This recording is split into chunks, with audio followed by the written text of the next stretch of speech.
welcome to Deals with Heels, where female entrepreneurs thrive. I'm Debra, your host. Welcome to the show. I'm so excited about this week's guest. She is a true marketing expert and has a unique history of becoming an entrepreneur. I'm really excited for all of us to hear her story and all of her expertise. We are going to learn so much. So let me just get right in it. Amber is a third-generation entrepreneur and business growth strategist at Far Beyond Marketing. With over 15 years experience, she helps service-based businesses build marketing and sales systems that attract clients and create steady cash flow. A certified story brand guide, Amber is the creator of the 4 C's of Effective Marketing, a proven system used by hundreds of entrepreneurs. She is also the author of the international best-selling book, The Far Beyond Marketing Guidebook. Please welcome Amber Gage to Deals with Heels. Hey, Debra. Thanks for having me on. It's such a treat to be here. I am so excited to have you on the show. I always, of course, love talking with marketing people, but you deal with service businesses. You know, another lifetime ago, I was CEO of a construction company for a little while. So I work with some trades businesses too, and I love to dig in and hear tons of new ideas. Lots of times people come through corporate America, or they're like me and like was in corporate America and then dodged away a little bit. But you actually were like born to be an entrepreneur. That's like your family's thing, and you were really exposed to it. I certainly wasn't when I was growing up. I have a feeling a lot of female entrepreneurs are kind of branching out into new ground without that kind of experience. And I would love to hear a little bit about how that kind of affected you and how your thoughts are, your whole story, a little bit. So don't want to hog up all the marketing time, but I think it's so interesting. Oh, you are so much fun to chat with. Oh my gosh, we're going to have so much fun today. You know, it's funny. You're right. I was born to be an entrepreneur. However, I fought that tooth and nail, as so many of us tend as women to fight our destinies for whatever reason that we do it. I don't know if it's because we're so busy trying to make everybody else happy or to take care of everybody else. But despite growing up into an entrepreneurial world, I left for many years. And I sang opera internationally for a while. And then I did build and sell a company and played in private equity for a while. And I don't know if any of you gals listening have survived, and I do mean survived private equity. My hat is off to you. I do appreciate private equity, but man, is it a grind. So but even that, you sold your business. You were still an entrepreneur, right? That's true. I was. Yeah. I mean, genetics are a big thing, right? But kind of rebellious of you to like not wanting to be different than your parents too. Absolutely. Right. And my parents were very involved in my first business. They lent me the money to start my first business.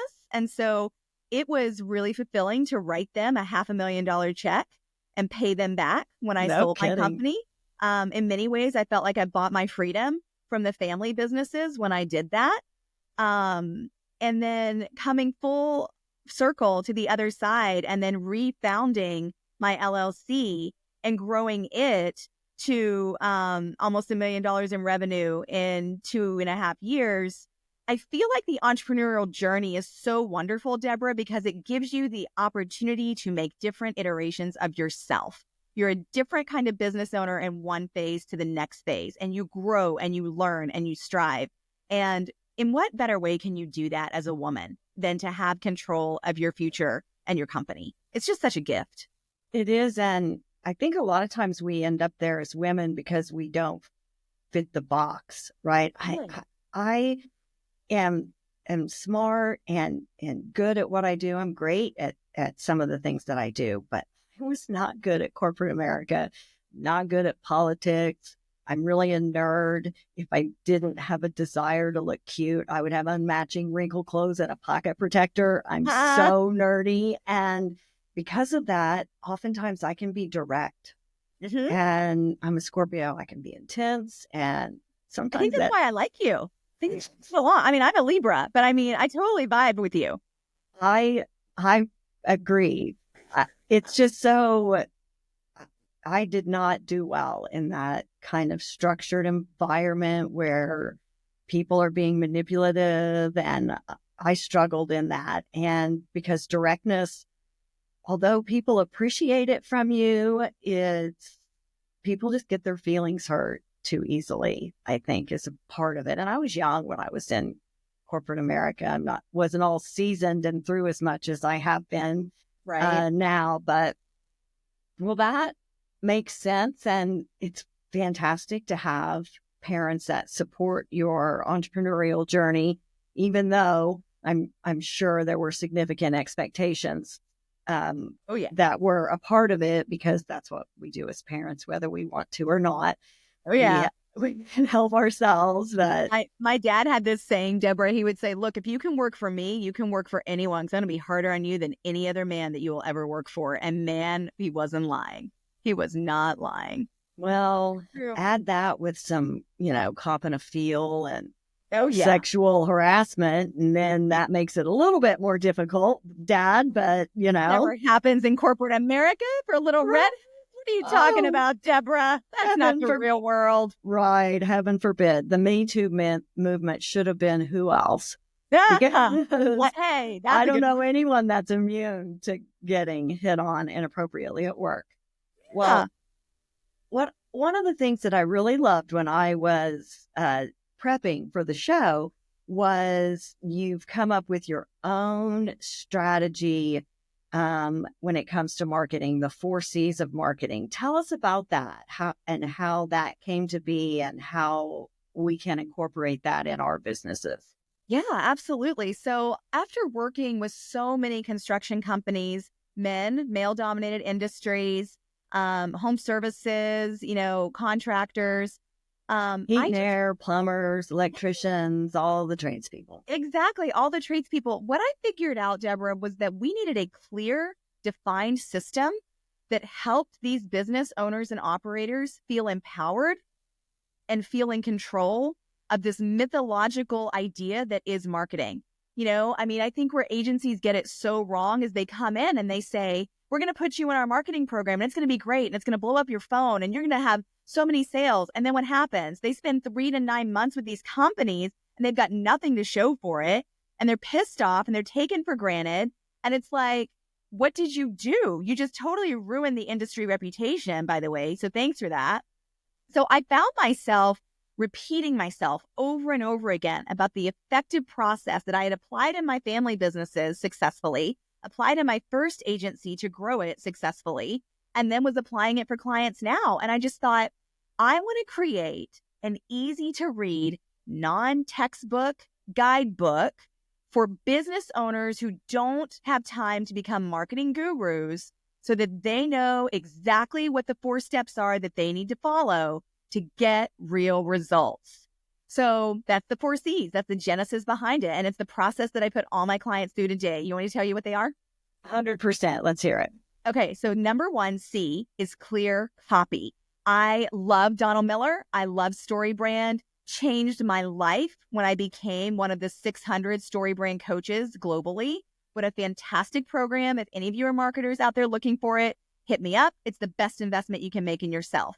Learning how to clearly talk about your company so that you shut out the competition and explain to people effectively what problems you solve for them is foundational to marketing your business. It's more than an elevator pitch, Debra. It's the order of which you put things on your website. It's the way you write your emails. It's the way you don't do a freaking newsletter, because nobody wants your newsletters, girls. I hate to tell you, they don't want it. They want to hear from you and they want to hear what problems you solve, but please don't give me another newsletter. I'm sorry. And I'll probably get nasty emails about that, but nobody wants them. So anyway, so clear copy. Well, they don't sell.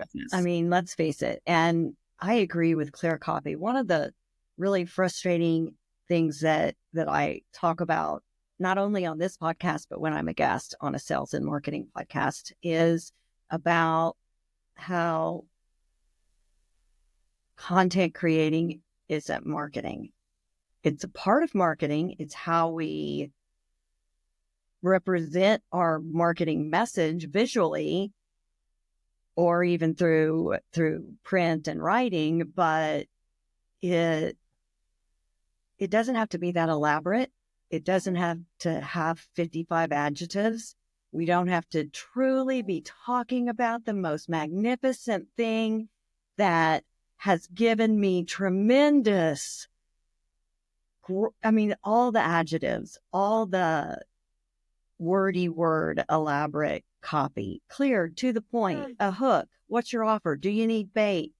It's quick. You've got a couple of seconds maximum. And I see people that will have an Instagram post in a tiny little square, and it'll have 200 words, and the copy will be so small that I can't read it.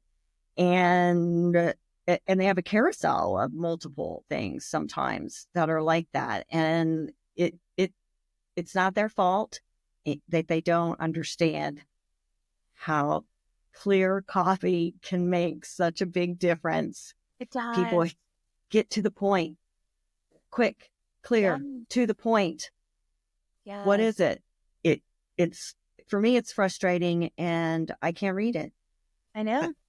I can't read it. I get long, huge text messages, and they've obviously used all of their text segments sending to all of their phone contacts, and it's 7 paragraphs. I know. It's so true. And no one knows the better of what you do, how you do it, or how it's going to help them. It's such a waste of time. Because no one, first of all, reads it. And no one reads it. They're going to bounce off your website in 3.5 seconds, maybe 4 if they're generous. I don't even think it gets to the website. I mean, it's definitely, last season we had a woman on as a guest that was a writing coach.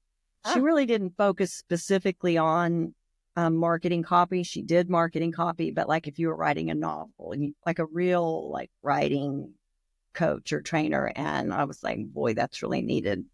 So sorry to go off on a tangent, but that's a definite pet peeve of mine. What's with the second C? The second C is consistent branding. I almost went to the third C, consistent branding. How tempting is it to play with different logos, different fonts, different colors, all the different things, and then never consistently align with your colors, your fonts, your brand standards, and consistently put it out there in front of the people who need to find you.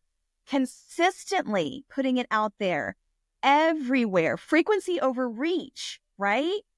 Well, as long as you're reaching your actual target, then expanded reach isn't important, because targeted reach is what's important. I only care about the people getting it that are actually my prospects. Which is my third C, that customer demographic. Know who's paying your bills, know what they're buying from you, and have a clear idea of not only, male, female, geographic, but what about the psychographic? What about what prompts them to action? What brands they're interested in? What's the motivating factors for doing business with you? Taking the time to actually scrub your client list and formulate that imagery in your head and on paper saves you so much wasted time and money in marketing. Customer demographic all day long. Yes. And you can take that and mirror it in lots of advertising platforms. I do in my digital platform. You can do it in social media and lots of places where here's what my actual audience is. I want to mirror that and only target people in this zip code that look just like that. Yes. And by the way, it's totally available to do now in digital marketing. If you have data science backed digital marketing, gone are the days when you have to only rely on Google PPC. Don't do it. Let's just not. We can have a whole other segment about strategically placing your digital marketing in line with your customer demographic. Yes. Okay. I do a lot of paid digital advertising, digital search ads, geofencing, digital display ads, and folks, we've talked about it before. Big Brother is tracking you. Every app on your phone sells your location and your data to everyone else. And you agree to it when you hit terms and conditions. And if that makes you uncomfortable, then you need to get a Faraday bag and shove that phone in it every time you leave the house. And then they won't know where you're shopping and what you're doing. And we won't be able to target you by every means necessary. It's true. It's true. Just go live off the grid because they already know who you are, where you are, and what you're buying. They do. They 100% do. Yeah. Okay. The fourth final one. So let's see. It was clear copy, consistent branding, customer demographic, channel management. How can you rinse and repeat and serve your customers again and again? We all know it is less expensive to upsell a current customer, and it's a joy to serve your current customers again and again versus going out and having to find another one. So establishing your sales funnel, establishing your sales processes, establishing your products and services so that they are scalable. Channel management, as it uniquely applies to your business, is the fourth crucial component to business development. I love it. I absolutely love it. And it is true, keeping those regular customers alive. One of the things, especially with service businesses, I have a tree client and they maybe did business or even just gave people estimates in the past. And we send out stuff all the time, emails to them to keep coming back. Hey, our big trucks are going to be in your area. You have been waiting to have your removal or whatever the big truck, those targeted messages toward those specific people that already have your name. They're on your list. So 100%. So true. And you can take that email list, upload it into digital paid ads and send digital ads only to them. Hash files, baby. Those lists are very, very valuable in growing those. I love that. 4Cs. I love organic content. I love it when someone in marketing, when those professionals have a real strategy behind how they are posting, the message that they're doing, who they're contacting, what platforms they're on, because that's where the people are. And oftentimes people don't realize that. You hear them say, well, I tried that and it didn't work for me. Yeah. When in reality, it didn't have anything to do with whether or not Facebook advertising works. It has to do with you were targeting the wrong people on the wrong platform with the wrong message and the wrong offer. So all of those things go hand in hand. And I love your 4Cs. It really puts it all together in a way that is actionable. So you understand what it means. I appreciate that. One of the things you talked about at the beginning when you were telling about how you developed the 4Cs, it struck me too. And partially because I have an agency and I'm a strategy expert. I think that, let's see, what were the words that I read on your website? It was stop being duped by bad marketing. Everyone has been. Everyone's been screwed by bad marketing in one way or another, right? They've all been promised the moon. And I think that part of it is because our industry's become very segmented. Yes. Even the term digital agency and digital marketing can mean a wide variety of things. I've seen digital agencies that completely only did websites and Google. Yeah. And that's it. You'll have somebody that's a digital advertising or digital marketing company and they do social media and Google, or maybe they only do Google. Yeah. So, but on top of that, we've got content creators, we've got videographers, we've got photographers, we've got branding photographers. Yes. We've got all the different kinds of agencies and social media agencies and paid ads. And I think people, when they think about marketing, they think of two things. One, they think of tactics. Yes. Marketing is tactics. It's paid ads, or it's posting, or it's video, or it's search, or television, or radio, or they think of platforms. Yes. Google, Facebook, Instagram, TikTok. And they don't think in terms of actual marketing strategy and branding strategy. So the parts of branding that don't involve what it looks like visually. What's your pricing strategy? Are you the low-cost provider? Because that is going to completely affect how many contacts you have to have, how many leads you have to have, how much you have to sell to cash flow because your profit margin's less. It affects how it's supposed to look because you don't want to have big fancy trucks with a huge wrap on it that cost tens of thousands of dollars because you're the low cost provider. People are hiring you because you're not expensive, and that gives off the wrong image based on your brand. So it's important, all of those questions, and being able to answer those and come up with the pricing strategy and come up with campaign strategies that sell, messaging that sells, that doesn't just make content. And I think the disconnect is there's so much video and so much monetization of content that people have the wrong impression about what content is supposed to do for a small business. So you're not going to be able to make a ton of content and monetize that. And yes, in the long run, will having content that people like to watch help you sell more? Yes, it will. And that's a marathon. The purpose of it is you've got a bunch of eyeballs looking at your website or your social media so that when you put your sales offer out, they see it. Yep. Unfortunately, the majority of content creators and digital companies don't ever put the offer out. Yep. It's the, if you build it, they will come. If you post it, the sales will come. And it just doesn't work that way. Which we know is not true, right? No, it's totally not true. It's not true. I have a term for this. I like to refer to me and my team as a full stack marketing company. Full stack.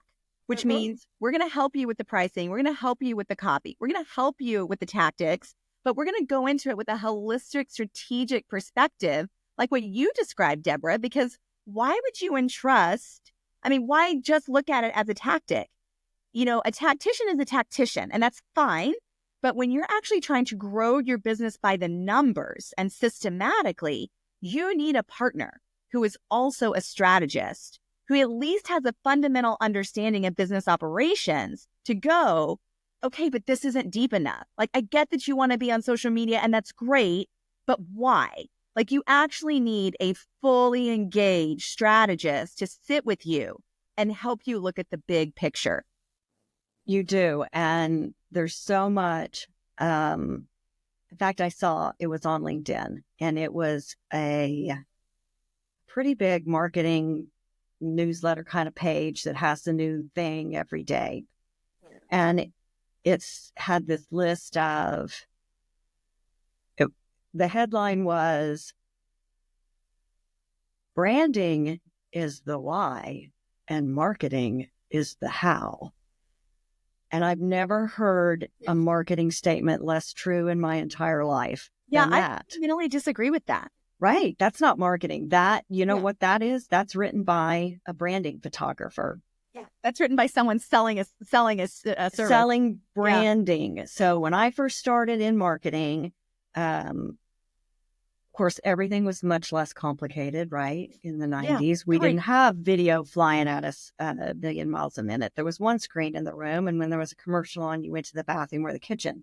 And we had a yellow page book. We bought ads pages. That's what we did. That's the thing. And I lost my train of thought, girl. I totally be. And hey, I'm going to have to bounce. I'm sorry. I've got to. That's all right. In like 3 minutes. I'm so sorry. Well, we had some and like edit. I don't know. We had some technical issues at the beginning of our recording session, but the thing is, hire an agency that's going to focus on, have real strategy. And if you like a content creator, then you're responsible for making sure that that content creator has the strategy in mind that you want. Because if they're a content creator, they're creative, but they don't have the marketing knowledge it takes to put all of that together for you. So, before we close out, tell us, please, Amber, how can we get in touch with you and learn more about your agency? If we've got people listening that have service businesses, what's the best way for them to find out more about you and your agency? The best way is to hit us up online at farbeyondmarketing.com. There is an entire toolkit for entrepreneurs that we gift our website visitors. There is an annualized template for organizing your content by quarter and by month. There's a marketing quiz where you can see what kind of marketing you are missing and what you might want to invest in. There is a copy of my book that you can download. So we are all about empowering entrepreneurs to help you grow effectively without being duped by bad marketing.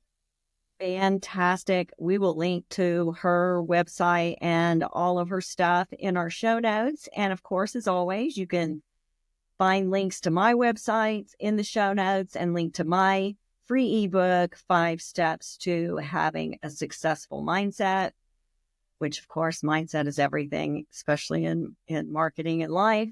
And any final tips for our audience before we close out? Only thing I want to say, Debra, is that you are a badass in heels. And I have just loved being with you. I would love to come back when we have some more time. You're the kind of girl I just want to drink wine with and hang out. So thank you for having me. Well, let's have one of those. We'll have a subscription only episode where we have some beverages and really get down and dirty on becoming better women and better entrepreneurs. How about that? Let's do it. I'm ready anytime. Fantastic. Please, everyone, check out Amber's stuff. Like, share, subscribe. Tell your friends about the podcast. We need lots of new listeners. And for this week, that's it, everybody. We're out.